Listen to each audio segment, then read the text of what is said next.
অন্ধকারের ভেতর এমন কিছু আছে যা আমরা দেখতে পাই না, কিন্তু সে আমাদের খুব ভালোই দেখে।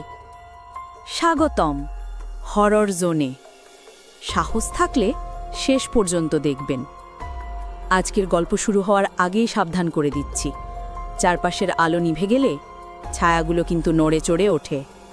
এখন আপনি ঢুকছেন হরর জোনের অন্ধকার দুনিয়ায়। নীরবতার মাঝে যে ফিসফিস শব্দ শোনা যায়, সেটা কখনো মানুষের নয়। এটাই হরর জোন, ভয়ের আসল ঠিকানা। প্রতিটি ঘরে, প্রতিটি ছায়ায়, প্রতিটি নিঃশ্বাসে লুকিয়ে থাকে কিছু না কিছু অজানা ভয়। আজ আমরা খুলতে চলেছি সেই ভয়ের দরজা। Welcome to horror zone. আপনি কি প্রস্তুত? তাহলে চলুন অন্ধকারে ডুবে যাই। এই হলো হরর জোন। আয়নাঘরের বাসিন্দা। গ্রামের নাম শিউলিতলা। দিনে সাধারণ গ্রাম হলেও রাত নামলে এই গ্রামটা যেন বদলে যায়। কারণ গ্রামের মাঝখানে দাঁড়িয়ে আছে একটি পুরনো বাড়ি, যাকে সবাই বলে আয়নাঘর। বাড়িটার সব দেয়াল, ছাদ, এমনকি দরজাও তৈরি আয়নায়। কিন্তু আশ্চর্যের বিষয়, ওই আয়নায় কেউ নিজের প্রতিবিম্ব দেখতে পায় না। অনিরুদ্ধ একজন ইউটিউবার, ভূত প্রেত নিয়ে ভিডিও বানায় আর বিশ্বাস করে ভয় বলে কিছু নেই, সবই মানুষের কল্পনা। একদিন সে শিউলিতলার কথা জানতে পারে। গ্রামের মানুষ নাকি রাতের পর আয়নাঘরের দিকে তাকাতেও সাহস পায় না। অনিরুদ্ধ ঠিক করে এই বাড়িতে রাত কাটিয়ে ভিডিও বানাবে। 2. গ্রামে ঢুকতেই অদ্ভুত অনুভূতি হয় তার। লোকজন কথা বলতে চায় না, কেউ শুধু বলেছে রাত হলে আয়নায় চোখ রাখবেন না।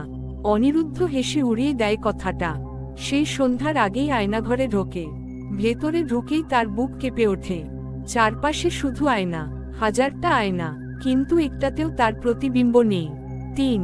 রাত 9টা। ক্যামেরা অন করে সে ভিডিও শুরু করে।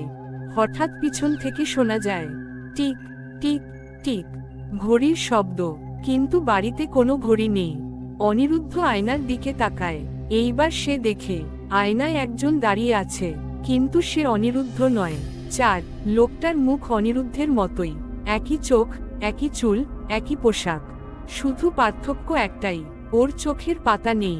লোকটা আয়নার ভেতর থেকে বলে, তুই অনেক দেরি করে ফেললি। 5. অনিরুদ্ধ পেছনে ঘুরে দেখে বাড়ির দরজা নেই, সব আয়না একসাথে কাঁপতে থাকে। আয়নার ভেতর থেকে বেরিয়ে আসতে থাকে অসংখ্য হাত। প্রতিটা আয়নায় এখন এক একটা মুখ। সবাই এক সময় এই বাড়িতে ঢুকেছিল। সবাই ইউটিউবার, সবাই সাহস দেখাতে এসেছিল। 6. অনিরুদ্ধ দৌড়াতে চায়, কিন্তু তার পা যেন মেঝেতে আটকে গেছে। আয়নার ভেতরের অনিরুদ্ধ সামনে এগিয়ে আসে। ধীরে ধীরে আয়না ভেঙে সে বেরিয়ে আসে। তার শরীর ঠান্ডা, চোখ দুটো অন্ধকার।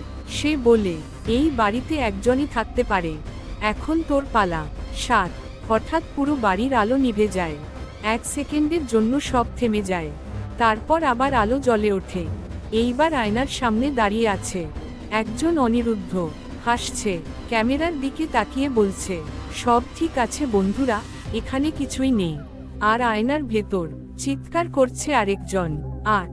পরদিন সকালে গ্রামবাসীরা দেখে আয়নাঘরের দরজা খোলা, ভেতরে কেউ নেই, শুধু একটি ক্যামেরা পড়ে আছে। ভিডিও শেষ হয় একটি লাইনে, যে আয়নায় নিজের ছায়া দেখা যায় না, সেখানে নিজের চোখও রাখা উচিত নয়। শেষ কথা, আজও আয়নাঘর দাঁড়িয়ে আছে, রাতে তার ভেতর আলো জ্বলে। আর যারা সাহস দেখাতে আসে, তাদের জন্য আয়নায় সবসময় একটি জায়গা খালি থাকে। যদি এই গল্পটা আপনার মনে ভয়ের ছায়া ফেলে যায়, তাহলে মনে রাখবেন, সব ভয় গল্পে শেষ হয় না। কিছু ভয় নীরবে আমাদের চারপাশেই লুকিয়ে থাকে। আপনি আজ নিরাপদ, কিন্তু রাত নামলে অন্ধকার কি লুকিয়ে রাখে কে জানে। এমন আরও ভয়ঙ্কর গল্প শুনতে এক্ষুনি হরর জোন চ্যানেলটি সাবস্ক্রাইব করুন।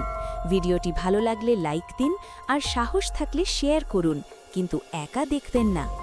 পরের গল্পে আবার দেখা হবে, যদি ততদিনে অন্ধকার আপনাকে খুঁজে না পায়।